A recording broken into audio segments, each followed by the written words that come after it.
que nos últimos dias a guerra vai ser maior? Vai. Só que o crente verdadeiro, não estou falando, pode ser católico, pode ser evangélico, pode ser de denominações diversas, o cristão verdadeiro, mais fraco, vai ser forte que nem Davi.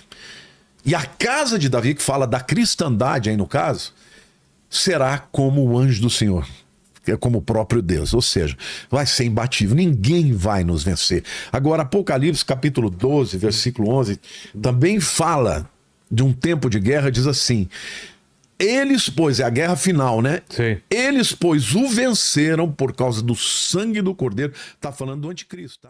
O mundo vai piorar, tá? Não adianta vir com historinha, dizer que vai ficar bom. Eu não tô querendo criar aqui um discurso alarmista, não é nada disso. Se você é um pouco sincero, você vai ver que o mundo tá piorando. Em todos os sentidos. Inteligência artificial para bagunçar mais ainda. Para bagunçar ainda mais. Mas eu não quero que você seja alguém que viva com medo, nem com ansiedade. Um dia Deus falou para mim: você não pode pregar sobre o que virá sem antes trazer também a palavra de consolo e de fé. Tem um texto em Zacarias, quando fala do tempo do fim, quando os exércitos do anticristo vão estar sitiando Jerusalém. Olha o que Deus falou como promessa: naquele dia o Senhor protegerá os habitantes de Jerusalém. Aqui, estenda isso não só para Jerusalém, para todos que são de Deus. E aí diz: o mais fraco entre eles naquele dia será como Davi. Olha que promessa. Davi foi um guerreiro que nunca perdeu uma batalha, ganhou todas. E Deus está falando que no final dos tempos, os que verdadeiramente serão dele, o mais fraco será como Davi. E a casa de Davi será como Deus, como o anjo do Senhor diante deles. Ou seja, a família de Deus no Senhor será imbatível. Então eu quero declarar para você: entre, aliste-se no exército Deus vivo, porque Deus vai fazer que a tua fraqueza se transforme em força, a tua inabilidade será habilidade, porque a Bíblia diz que é na fraqueza que o poder de Deus se aperfeiçoa. Então eu quero declarar para você que a promessa de Deus é que na medida que as lutas aumentarem, ele vai fortalecer os seus. E o mais fraquinho vai ser como Davi, vai vencer os seus inimigos. E a casa de Davi será como o próprio Deus, como o anjo do Senhor diante deles. O anjo do Senhor é o próprio Cristo, né? Malach Yahweh, é a manifestação de Cristo na nossa vida. Então, eu quero dizer, não é tempo da gente ter medo, é tempo de nos fortalecermos em Deus, de termos resiliência, porque o chamado de Deus para aqueles que são dele é resistirem ao espírito do anticristo. O espírito do anticristo que já está atuando, e é interessante porque o texto de 2 Tessalonicenses diz assim, olha, 2:7. Com efeito, o mistério da iniquidade já opera e aguarda somente que seja afastado aquele que agora o detém. O espírito de iniquidade é o espírito do anticristo. A palavra iniquidade, anomia, significa aquele que não respeita nenhuma lei de Deus. Ele rompe com todas. Mas ele diz que ele não vai poder se manifestar enquanto que aquele que o detém, que são os cristãos verdadeiros, não sejam retirados. Então, fique firme em Deus, toma posição, desce do muro. O muro é do diabo. Você não seja morno. Jesus disse: é melhor ser frio do que morno, ou é frio ou quente, porque se você for morno, eu estou a ponto de vomitar da minha boca. Então, é tempo da igreja buscar Deus. Quando eu falo igreja, eu não estou falando de A, B, C ou D, eu estou falando da cristandade, buscar ao Senhor. Morno não é aquele cristão de IBGE, né? O cara fala que é cristão, mas é igualzinho. Não busca, não vai à igreja, de vez em quando ora, faz... Vive como se não fosse. Ele é igualzinho. Escolhe o que pode. Eu não posso isso, mas isso eu acredito, isso não, né?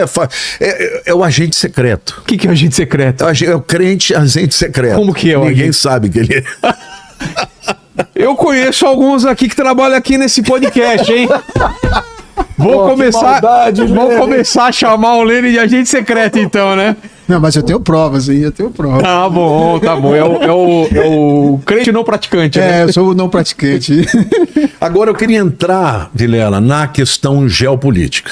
Então, só para recapitular, a gente falou da sobrevivência do ser humano. Depois do demônio e o que ele coloca de obstáculo. Ele pode, num lugar onde é totalitário, ele persegue, mata, proíbe, tira privilégios, e nos lugares mais onde existe liberdade, ele vem e coloca uma mensagem parecida, mas que é diametralmente oposta à mensagem do evangelho. Ao invés de um evangelho de cruz, é evangelho do eu. Eu tenho o direito de ser feliz, isso aqui eu aceito, isso aqui eu não aceito, isso aqui eu quero, isso aqui eu não quero. Então, é a porta larga. É a porta larga que ele pretende, por quê? Ele não tem problema de você dizer que é cristão, desde que você não tenha Cristo como Senhor da tua vida. Agora, a sobrevivência da humanidade aí já diz respeito a uma guerra de reinos, de nações. E aqui eu queria dizer que hoje fica evidente que nós estamos lutando com dois sistemas. A guerra da democracia com sistemas autoritários. Isso está ficando cada vez mais evidente. No mundo inteiro. Não é, isso é no Brasil, não, é no mundo inteiro. Você vê a guerra de Irã com Israel. Pois é. Israel é uma nação totalmente democrática. É a única nação democrática no Oriente Médio. É uma ilha lá, né? E do outro lado, você vê um Hamas, você vê um Irã, o Hezbollah, os Houthis. É tudo fundamentalista, que se você não crê como eu te mato. E no caso, por exemplo, de Israel, ainda tem pior. O Irã cansou de dizer, de todas as maneiras, que eles iam lançar Israel no mar. Agora, essa guerra é uma guerra que está expandindo de tal maneira que eu quero contar para vocês do quase atentado que eu sofri. Como foi? Eu fiquei até em dúvida se deveria contar, mas se tem um lugar para contar é aqui, né? Eu fiz uma turnê que começou em Portugal, depois iria para a Suíça e, por último, na Itália, onde eu preguei de norte a sul. Em Portugal, eu tenho muitos seguidores. É a língua portuguesa, então muita gente me conhece e tal. Nós alugamos um salão de um hotel que cabia ali umas 500 pessoas e eu fiz por inscrição. Não cobrei nada, eu nunca faço turnê paga, é tudo de graça, mas eu falei, eu vou fazer inscrição porque os hotéis lá não deixam lotar. Como não deixa lotar? Assim, você diz, tem 500 pessoas, só pode ter 500. Não tem... A primeira vez que eu fiz, ficou mais de 1000 pessoas para fora. Aí ficou chato. Então eu falei, vou fazer com inscrição. Fizemos inscrição e tal. Teve o primeiro período da manhã. No período da tarde, eu trouxe a primeira mensagem. Quando eu terminei, vieram e me tiraram dali, meio que rápido, e me levaram para uma sala, assim, atrás do palco. E me deixaram ali 10 minutos. Não, pastor, fica aqui descansando um pouquinho. Eu achei estranho. E aí eles vieram e me contaram. Tinha 4 iranianos que tinham se inscrito. Estavam lá atrás assistindo, todos eles com umas bolsas iguais. Diz que eles não ouviram uma palavra do que eu falei, estavam muito tensos. Na hora que eu saí para trás do palco, eles acharam que eu estava indo embora. Eles levantaram, o salão ficava no primeiro subsolo do hotel. Eles saíram rapidamente atrás de mim. Quando eles não me acharam, tinha 2 escadas diferentes que levavam ao térreo. Sim. Eles se dividiram e foram atrás, como se fosse para me encontrar. E o meu pessoal foi atrás. Chegou lá, eles conversaram um com o outro e tal, e foram embora.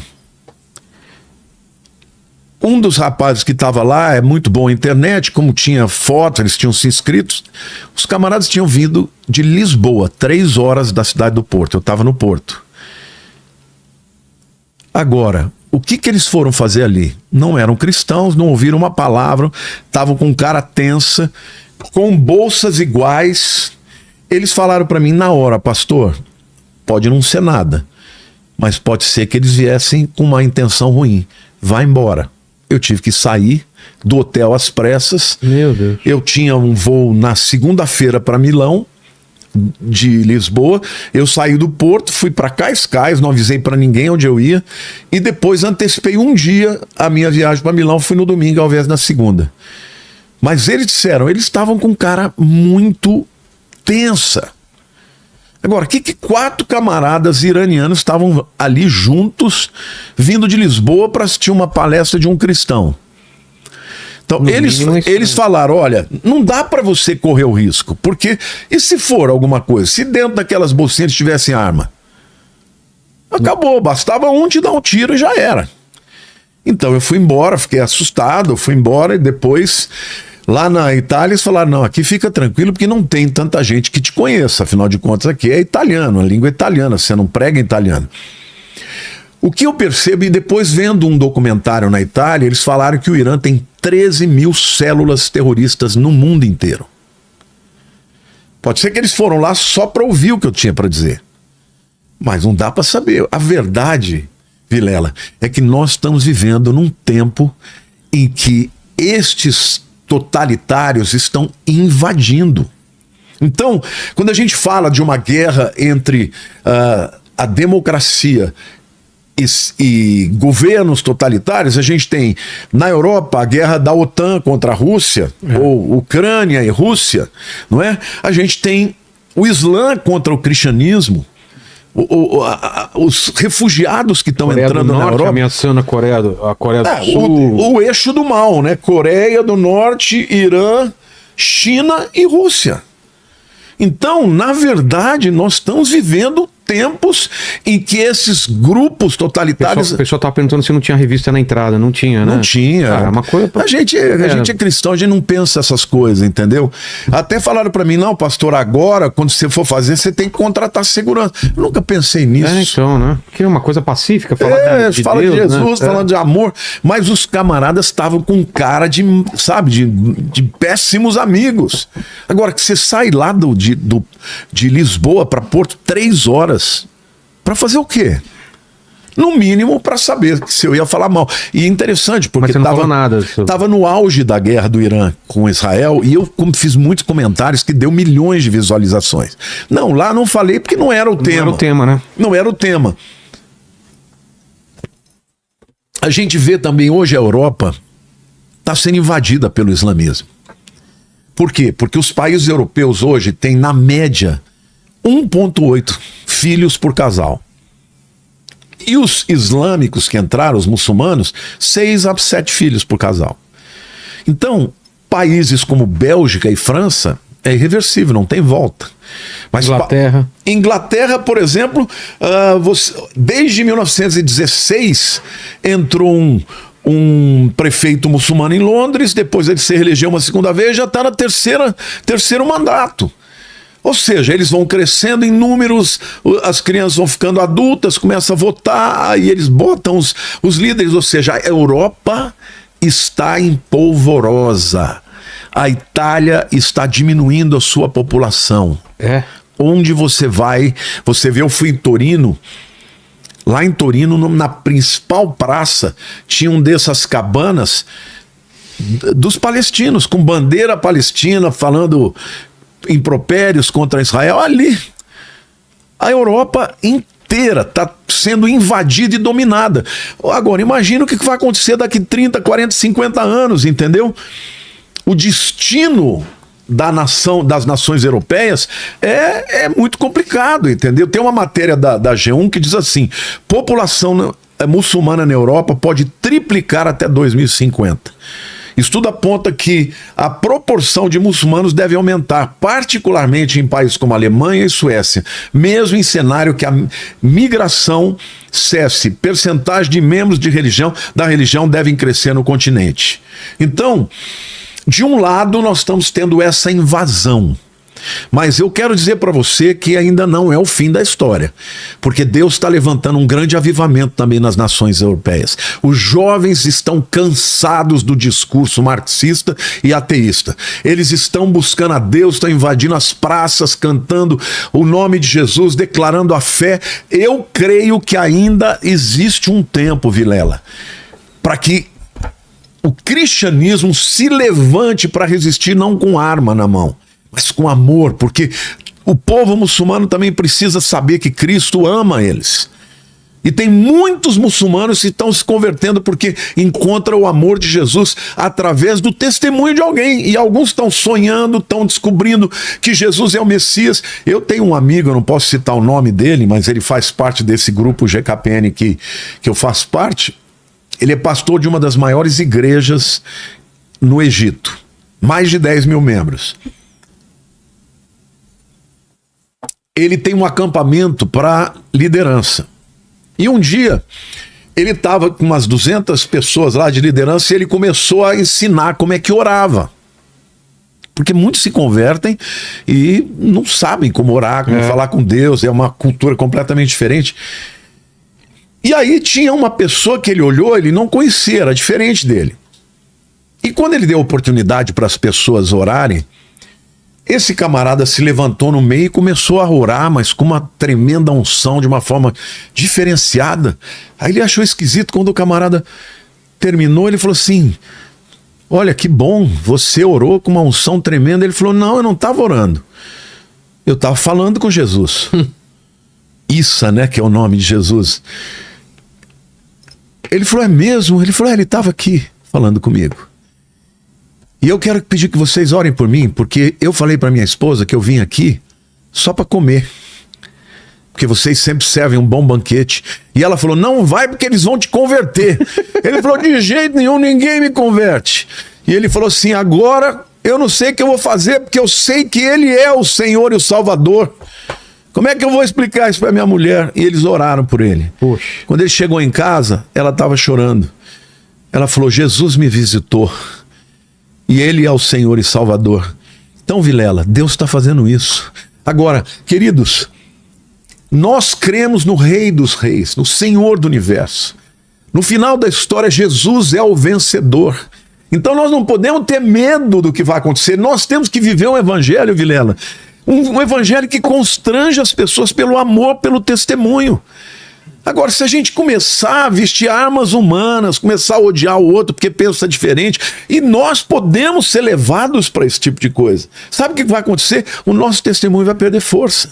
Agora, é óbvio que nós estamos vivendo num tempo de guerra. É óbvio que nós estamos vivendo num tempo que estamos correndo risco de nações totalitárias dominarem, inclusive o Brasil. Eu tenho um primo que veio me visitar ontem e ele mora em Cuiabá. E ele veio, participou do culto e tudo. Depois, no final do culto, ele veio conversar comigo. E ele falou assim: lá em Cuiabá, você tem uma rodovia que vai, acho que para Santarém, eu não me lembro exatamente de onde que é. Ele falou: tem muitos armazéns de grãos, porque Cuiabá, Mato Grosso, é o berço do agro, né? Tem muita soja, tem muitos grãos. Ele falou que tem vários armazéns que já estão escritos em chinês com tradução em português. Os chineses estão comprando tudo. Aqui na América Latina, África. África, por quê? Porque primeiro eles vão mandar os grãos para lá. É, o novo caminho da seda, né? E aí depois eles vão começar a controlar preço. Essa história de querer mudar o dólar para uma outra moeda do BRICS. Veja quem são os BRICS hoje. É Rússia, é China, Índia, Irã, Rússia, Brasil. Quer dizer, são nações que estão ou já são totalitárias ou estão caminhando para o totalitarismo. Então você vê claramente que existe um perigo e nós devemos nos posicionar, mas não adianta você achar que vai bater de frente, vai guerrear simplesmente na força do braço. Nós precisamos de orar. A igreja do Brasil tem que dobrar o joelho, tem que jejuar e tem que orar e tem que pedir a Deus para que nós não venhamos a perder, sabe, liberdade na nossa nação. Porque o Brasil é uma nação, sempre foi uma nação livre. Ainda, né? Livre, onde você pode professar sua fé. Teve perseguição em algum momento aqui no Brasil em relação à fé? Não, houve no começo do cristianismo, do evangelho, houve alguma perseguição por parte da Igreja Católica, mas hoje não tem mais. Tem mais. Hoje uma das coisas que eu acho que foi muito bom é que hoje você percebe que tanto a Igreja Católica enxerga a importância dos evangélicos, quanto os evangélicos já não olham mais para a Igreja Católica como aqueles que vieram para cercear a sua liberdade. Então, eu penso assim, Vilela, que nós não podemos fechar os olhos e não acreditar que isso pode acontecer no Brasil, porque pode. Pode. A gente percebe claramente que existe um viés de tomar a América Latina e fazer da América Latina o quintal da China, porque hoje a guerra maior que existe é China e Estados Unidos, é a nova Guerra Fria. Só que no tempo da Guerra Fria, pós-Segunda Guerra, era diferente, porque o mundo não era globalizado.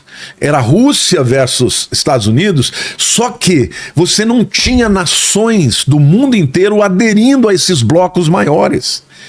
Hoje já está assim.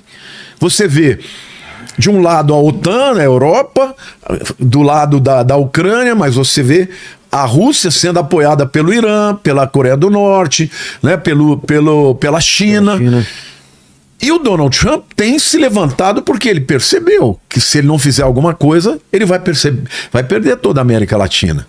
A China está investindo em infraestrutura pra caramba no México. Por quê? O que eles querem? Eles querem fazer as suas fábricas dos seus carros elétricos no quintal dos Estados Unidos. Agora, se os americanos não perceberem que isso vai desestabilizar o próprio país deles, o que o Trump está fazendo? Olha, se vocês caminharem por aí, eu vou botar as taxas. É a taxa que vem. Então, esta é a primeira maneira que ele tem de coibir. Mas essa guerra, o destino dela, eu penso que nós temos que orar, porque não é pela força do braço somente. Eu acho que tem que se posicionar. Porém, se a igreja não dobrar o joelho, não jejuar e não orar, nós podemos viver tempos muito difíceis. Então, você estava falando dos aspectos, os 3 aspectos, né? Relembrando. Isso. A sobrevivência, né, do individual, né? A sobrevivência do indivíduo, a oposição de Satanás à pregação do evangelho. A sobrevivência do indivíduo depende dele ser forte em Deus. A gente falou bastante disso. E Deus promete fortalecer o seu povo. Promete fortalecer de tal maneira que o seu povo não seja destruído pelo inimigo. Quando fala lá no capítulo 12 de Apocalipse, eu vou até abrir esse texto porque é um dos textos mais lindos. A profecia de Zacarias? Não, já falamos da profecia de Zacarias. Aqui é Apocalipse 12. Que é naquele dia o Senhor protegerá os habitantes de Jerusalém e o mais fraco dentre deles. Isso mesmo. Como Davi, é bonito isso, na casa de Davi será como Deus. O anjo do Senhor é Jesus? A palavra anjo, malar, é mensageiro. Então você tem os anjos, que são mensageiros, mas você tem o anjo, o mensageiro do Senhor. O anjo do Senhor, aí é Jesus. É Jesus. Quem é o maior mensageiro? Lá no livro de Hebreus fala que Deus falou de muitas maneiras, através dos pais, pelos profetas, nos últimos dias nos falou pelo Filho. O maior mensageiro de Deus é Jesus. Então ele é o malar e o anjo do Senhor. O que o texto está dizendo? Que nos últimos dias a guerra vai ser maior? Vai. Só que o crente verdadeiro, não estou falando, pode ser católico, pode ser evangélico, pode ser de denominações diversas. O cristão verdadeiro, mais fraco, vai ser forte que nem Davi. E a casa de Davi, que fala da cristandade aí no caso, será como o anjo do Senhor, que é como o próprio Deus, ou seja, vai ser imbatível, ninguém vai nos vencer. Agora, Apocalipse capítulo 12, versículo 11, também fala de um tempo de guerra, diz assim: eles, pois, é a guerra final, né? Sim. Eles, pois, o venceram por causa do sangue do Cordeiro. Tá falando do anticristo, tá?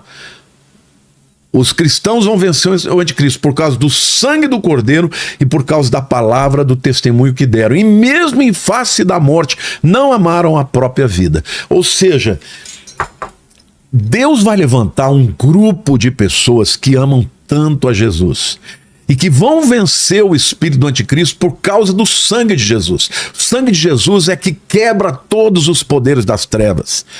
Os demônios estremecem diante do sangue de Jesus. Mas não é só o sangue de Jesus. Isso é o que Jesus fez. Fala do sacrifício dele. Fala da palavra do seu testemunho. Então, quando um cristão, Vilela, ele testemunha a palavra de Deus, ele é imbatível. Eu tenho uma frase que diz que um cristão no centro da vontade de Deus, ele é imorrível. Enquanto não chegar a hora